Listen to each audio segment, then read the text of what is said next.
Hi hello friends, welcome to Baby Well. ഇന്നത്തെ video എന്ന് പറയുന്നത് ബേർഡ്സിൽ ഉണ്ടാവുന്ന ഒരു കണ്ടീഷനെ പറ്റി സംസാരിക്കാനാണ്. പ്രത്യേകിച്ച് ബഡ്ജീസിൽ ഉണ്ടാവുന്ന ഒരു കണ്ടീഷനാണ്. അതായത് സ്പ്ലേഡ് ലെഗ്സ് എന്ന് പറയും. കുഞ്ഞുങ്ങൾക്ക് ഉണ്ടാവുന്ന കുഞ്ഞുങ്ങളുടെ കാലുകൾ രണ്ട് സൈഡിലേക്ക് ആയി പോകുന്നതിനെയാണ് സ്പ്ലേഡ് ലെഗ്സ് എന്ന് പറയുന്നത്. അതിനെ സ്പ്രാഡിൽ ലെഗ്സ് എന്നും പറയാറുണ്ട് കേട്ടോ. അപ്പോൾ ഈ സ്പ്ലേഡ് ലെഗ്സ് ഉണ്ടാവാനായിട്ട് പല കാരണങ്ങളുണ്ട്. ഒന്നെന്ന് പറയുന്നത് ഇംപ്രോപ്പർ ആയിട്ടുള്ള നെസ്റ്റിങ്, അതായത് നല്ല പ്രോപ്പർ ആയിട്ടുള്ള നെസ്റ്റിങ് ഇല്ലാതാവുമ്പോഴത്തേക്ക് അവർക്കത് ഭയങ്കര സർഫസ് അവർ ആ കൂട് ഭയങ്കര സ്ലിപ്പറി ആവുമ്പോഴത്തേക്ക് ഉണ്ടാവുന്ന കുഞ്ഞുങ്ങൾക്ക് അവർക്കത് പെട്ടെന്ന് ഗ്രിപ്പ് കിട്ടാതെ അങ്ങനെ അതിന്റെ കാല് രണ്ട് സൈഡിലേക്ക് ആയി പോകാം. പിന്നെ ഒന്ന് പറയുന്നത് ന്യൂട്രീഷൻ, ഇംബാലൻസ് ന്യൂട്രീഷൻ. അവർക്ക് എന്തെങ്കിലും ഡയറ്റിൽ എന്തെങ്കിലും വൈറ്റമിന്റെ ഡെഫിഷ്യൻസി കാരണം അവർക്ക് അങ്ങനെ ഉണ്ടാവാം. പിന്നെ ഒരെണ്ണം പറയുന്നത് ജെനറ്റിക്സ്. ഇപ്പോ എന്തെങ്കിലും കൺജനൈറ്റൽ അസുഖങ്ങൾ കാരണം, അല്ലെങ്കിൽ ചിലപ്പോൾ ഇതിന് മുന്നേ ഉള്ള ഒരു ക്ലച്ചിലുള്ള കുഞ്ഞുങ്ങൾക്ക് അത് ഉണ്ടായിട്ടുണ്ടെങ്കിൽ അടുത്തുള്ള കുഞ്ഞുങ്ങൾക്ക് ഉണ്ടാവാനുള്ള, അതാണ് ജെനറ്റിക്സ് പരമായിട്ട് ഉണ്ടാവാനുള്ള ഒരു ചാൻസ് ഉണ്ട്. പിന്നെ ഒരു റീസൺ എന്ന് പറഞ്ഞാൽ ഇംപ്രോപ്പർ ആയിട്ടുള്ള ടെമ്പറേച്ചർ. ഈ കുഞ്ഞുങ്ങളെ ഹാച്ച് ചെയ്ത് ഇറങ്ങുന്ന സമയത്ത് അവർക്ക് അവരുടെ ഒരു ബോഡിക്ക് പറ്റിയൊരു ടെമ്പറേച്ചറിലല്ല അവർ ഹാച്ച് ആയിട്ട് ഇറങ്ങിയിട്ടുണ്ടെങ്കിലും അവരുടെ മസിൽസ് ഒക്കെ ഡെവലപ്പ് ചെയ്യാതെയും ഇങ്ങനെ ഇവരുടെ കാലിങ്ങനെ രണ്ട് സൈഡിലേക്ക് നീങ്ങിപ്പോ.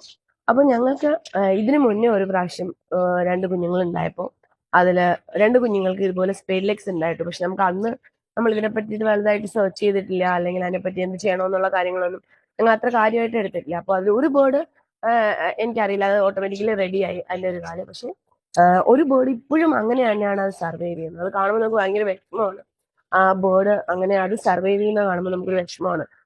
നോർമൽ ബേർഡ്സിനെ പോലെ ഇരിക്കാൻ പറ്റില്ല. രണ്ട് കാലം ഇങ്ങനെ വെച്ചിട്ട്, അതായത് ഇങ്ങനെ വൈഡ് ആയിട്ട് രണ്ട് കാല് വെച്ചിട്ട് അതിനിങ്ങനെ പിടിച്ചിരിക്കാനൊക്കെ പറ്റത്തുള്ളൂ. അപ്പൊ നമുക്കത് കാണുമ്പോൾ ഒരു വിഷമമാണ് അത് അങ്ങനെ സർവൈവ് ചെയ്യുന്നതാണ്. സോ കഴിഞ്ഞ മാസം ഓഗസ്റ്റ് ഒരു 18 അല്ലെങ്കിൽ ഓഗസ്റ്റ് ഫസ്റ്റ് വീക്കിലൊക്കെ ആയിട്ട് ഞങ്ങൾക്ക് ഒരു ക്ലച്ച് ബേബീസ് ഉണ്ടായിരുന്നു, ബഡ്ജീസ്. അപ്പൊ അവർക്കും ഇതുപോലെ സ്പ്ലേഡ് ലെഗ്സ് കണ്ടു ഞങ്ങൾ.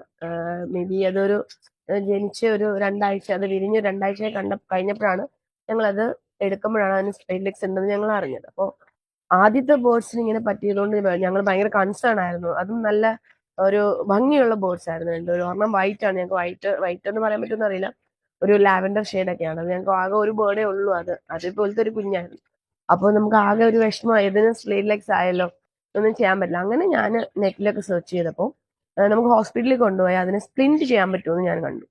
ലൈക്ക് അതിന് ട്രീറ്റ്മെന്റ് ഉണ്ട്, സ്പ്ലേഡ് ലെഗ്സിന് ട്രീറ്റ്മെന്റ് ഉണ്ട് എന്നുള്ളത് കണ്ടിട്ട് ഞാൻ ഇവിടുത്തെ ഹോസ്പിറ്റലിൽ ഓഗസ്റ്റ് 19 ഞാൻ ഇവരെ ഹോസ്പിറ്റലിൽ കൊണ്ടുപോകുന്നത്. രണ്ട് ബേർഡ്സിനെയും അവർക്ക് ഏകദേശം ഒരു 20 days ഒക്കെ ആയപ്പോഴാണ് ഞാൻ കൊണ്ടുപോകുന്നത്. രണ്ട് ബേർഡ്സിനെയും കൂടെ ഞാൻ ഹോസ്പിറ്റലിൽ കൊണ്ടുപോയി. പക്ഷെ അവർക്ക് അവിടെ നിന്ന് എനിക്ക് ഒട്ടും നല്ലൊരു റെസ്പോൺസ് അല്ല കിട്ടിയത്. കാരണം അവർക്കത് തീരെ ഒരു ഇൻട്രസ്റ്റ് ഇല്ലാത്ത പോലെ, അല്ലെങ്കിൽ സ്പ്ലിന്റ് ചെയ്താൽ ശരിയാവില്ല, ന്യൂട്രീഷണൽ ഇംബാലൻസ് കൊണ്ടുണ്ടായതായിരിക്കണം, അത് നിങ്ങൾ സപ്ലിമെന്റ്സ് ഒക്കെ കൊടുത്തു നോക്കൂ എന്ന് പറഞ്ഞു. ആക്ച്വലി ഞാൻ പറഞ്ഞില്ലേ, നമ്മൾ ബേർഡ്സിന് എല്ലാവിധ സപ്ലിമെന്റ്സും വീക്ക്ലി മെഡിസിൻസ്, സിങ്കോ വൈറ്റ് മെഡിസിൻസ് കൊടുക്കാറുണ്ട്, പിന്നെ എഗ് കൊടുക്കാറുണ്ട്, സ്പ്രൗട്ട്സ് കൊടുക്കാറുണ്ട്. അപ്പം ഒരു വൈറ്റമിൻ ഡെഫിഷ്യൻസി ഉണ്ടാവാനായിട്ട് ഒരു വഴിയില്ല. കാരണം അതിന്റെ പാരന്റ്സ് എല്ലാം നല്ല ഹെൽത്തി ആയിട്ടുള്ള പാരന്റ്സ് ആണ്. അവർക്ക് നല്ലവണ്ണം നമ്മൾ സപ്ലിമെന്റ്സ് ഒക്കെ കൊടുക്കുന്നതാണ്. അപ്പോൾ അതുകൊണ്ടല്ല, കാരണം ഞങ്ങൾക്ക് ആദ്യം ഇതിനു മുന്നേ ഈ പാരന്റ്സിനല്ല, വേറൊരു പാരന്റ്സിന് ഉണ്ടായ കുഞ്ഞുങ്ങൾക്കാണ് ഇങ്ങനെ ഒരു പ്രശ്നം ഉണ്ടായത്. അപ്പൊ നമുക്ക് ഓൾറെഡി അറിയായിരുന്നു സപ്ലിമെന്റ്സിന്റെ പ്രശ്നം കൊണ്ടല്ല ഇത് ഉണ്ടായത്. അപ്പോൾ ഞാൻ പറഞ്ഞു ഡോക്ടറെ അടുത്ത്, ഞങ്ങളുടെ ആ കൂട്ടിനകത്തുള്ള നെസ്റ്റിംഗ് മെറ്റീരിയൽ ഒക്കെ അവർ പുറത്തെടുത്ത് കളയുന്നുണ്ട്, അപ്പൊ സ്ലിപ്പറി ആയിട്ടുള്ള സർഫസ് കൊണ്ടാണ് ഇതിന്റെ കാലിങ്ങനെ ഉണ്ടായത്, ഒന്ന് സ്പ്ലിന്റ് ചെയ്ത് തരാമോ എന്ന് ചോദിച്ചു. അപ്പൊ അവർക്ക് മേ ബി എന്താണെന്ന് എനിക്കറിയില്ല, എന്തായാലും സ്പ്ലിന്റ് ചെയ്ത് കിട്ടിയില്ല. അവിടെ നിന്ന് നമുക്ക് സ്പ്ലിന്റ് ചെയ്ത് തന്നില്ല. അങ്ങനെ ഞാൻ എന്ത് ചെയ്തു, വീട്ടിൽ വന്നതിന് ശേഷം ഞാനൊന്ന് ട്രൈ ചെയ്തു. ഞാൻ എൻ്റെ ഒരു ഹെയർ ബാൻഡ് യൂസ് ചെയ്തിട്ട് അവരെ രണ്ട് കുഞ്ഞുങ്ങളുടെയും കാലൊന്ന് സ്പ്ലിന്റ് ചെയ്ത് നോക്കി. സോ ഓഗസ്റ്റ് 19 ഞാനത് സ്പ്ലിന്റ് ചെയ്യുന്നത്. അപ്പോ ഞാൻ അതിന്റെ ബിഫോർ വീഡിയോ, അതായത് സ്പ്ലിറ്റ് ചെയ്യുമ്പോൾ ഉള്ള വീഡിയോയും ചെയ്തതും, അതായത് ഇപ്പൊ ബേർഡ്സ് ഓക്കെ ആയ വീഡിയോയും ഞാൻ നിങ്ങൾക്ക് ഇതിനോട് അറ്റാച്ച് ചെയ്തിരിക്കാം. കാരണം അന്ന് നമുക്ക് ഒട്ടും എനിക്കൊരു ഹോപ്പില്ലായിരുന്നു. പക്ഷെ എനിക്കത് അവരെ എങ്ങനെയെങ്കിലും റെഡിയാക്കി എടുക്കണം എന്നുള്ളൊരു ഭയങ്കര ആഗ്രഹം ഉണ്ടായിരുന്നു. കാരണം ഞാൻ പറഞ്ഞു, ഓൾറെഡി ഒരു ബേർഡ് അങ്ങനെ സർവൈവ് ചെയ്യുന്ന കാണുമ്പോൾ നമുക്കൊരു വിഷമമാണ്. സോ എങ്ങനെയെങ്കിലും അതിനെ റെഡിയാക്കണം എടുക്കണം ഞങ്ങൾക്ക് ഭയങ്കര ആഗ്രഹമായിരുന്നു. അങ്ങനെ ഞാൻ അവർക്ക് ഓഗസ്റ്റ് 19 സ്പ്ലിന്റ് ചെയ്ത് കൊടുത്തു. ഒരു ഓൾട്ടർനേറ്റീവ് ഡേയ്സിൽ അവരെ എടുത്തു, ആ സ്പ്ലിന്റിനെ വീണ്ടും റിമൂവ് ചെയ്തു, വീണ്ടും അവർക്ക് ഇട്ട് കൊടുത്തു. കുറച്ചേരം പിന്നെ ആ കൂട്ടിലെന്ന് എടുത്ത് തറയിൽ വെച്ച് കുറച്ചേരം അവിടെ നടത്തിച്ചു, ലൈക്ക് ഫിസിയോതെറാപ്പി പോലെ. പിന്നെ അവരെ ഇങ്ങനെ കുറച്ചു നേരം ഒരു തുണി ഇങ്ങനെ വളച്ചു വെച്ചിട്ട് അതിലിങ്ങനെ സപ്പോർട്ട് ചെയ്ത് വെച്ചു. അപ്പൊ അവർക്ക് അതിൽ സപ്പോർട്ട് ചെയ്ത് നിൽക്കുമ്പോൾ കാലിങ്ങനെ എങ്ങനെ നിൽക്കണമെന്ന് അവർ പഠിക്കും. അങ്ങനെയൊക്കെ ചെയ്തു കൊടുത്തു. ഫൈനലി നമുക്ക് റിസൾട്ട് കാണുമ്പോഴാണ് ഭയങ്കര സന്തോഷം. 2 ബേർഡ്സും ഓക്കെ ആയി. അപ്പൊ കഴിഞ്ഞ ആഴ്ച ഞങ്ങൾ നാട്ടിൽ പോയിട്ട് വന്നു. നാട്ടിൽ നിന്ന് തിരിച്ചു വന്നപ്പോഴേക്കും 2 ബേർഡ്സും സ്പ്ലിൻഡ് ഒന്നും ഇല്ലാതെ നന്നായിട്ട് പറന്ന് ബാക്കിയുള്ള ബേർഡ്സിന്റെ കൂടെ നല്ല ഹാപ്പി ആയിട്ട് പോകുന്നതാണ്. അപ്പൊ ഭയങ്കര സന്തോഷമാണ്.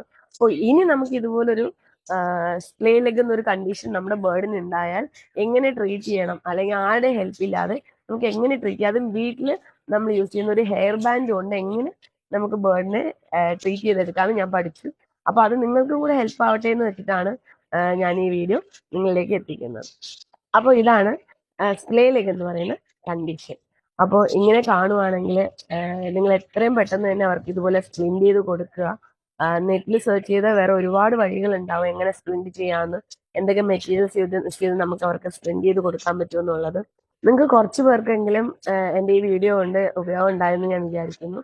അല്ലെങ്കിൽ ഇങ്ങനത്തെ കണ്ടീഷൻ ഉണ്ടാകുമ്പോൾ എന്ത് ചെയ്യണമെന്ന് അറിയാത്ത ആൾക്കാർക്ക് ഒരാൾക്കെങ്കിലും ഇത് ഹെൽപ്പ് ചെയ്തിട്ടുണ്ടാവും ഞാൻ വിചാരിക്കുന്നു. വീഡിയോ ഇഷ്ടപ്പെട്ടാൽ ലൈക്ക് ചെയ്യുക, ഷെയർ ചെയ്യുക, സപ്പോർട്ട് ചെയ്യുക. Thank you.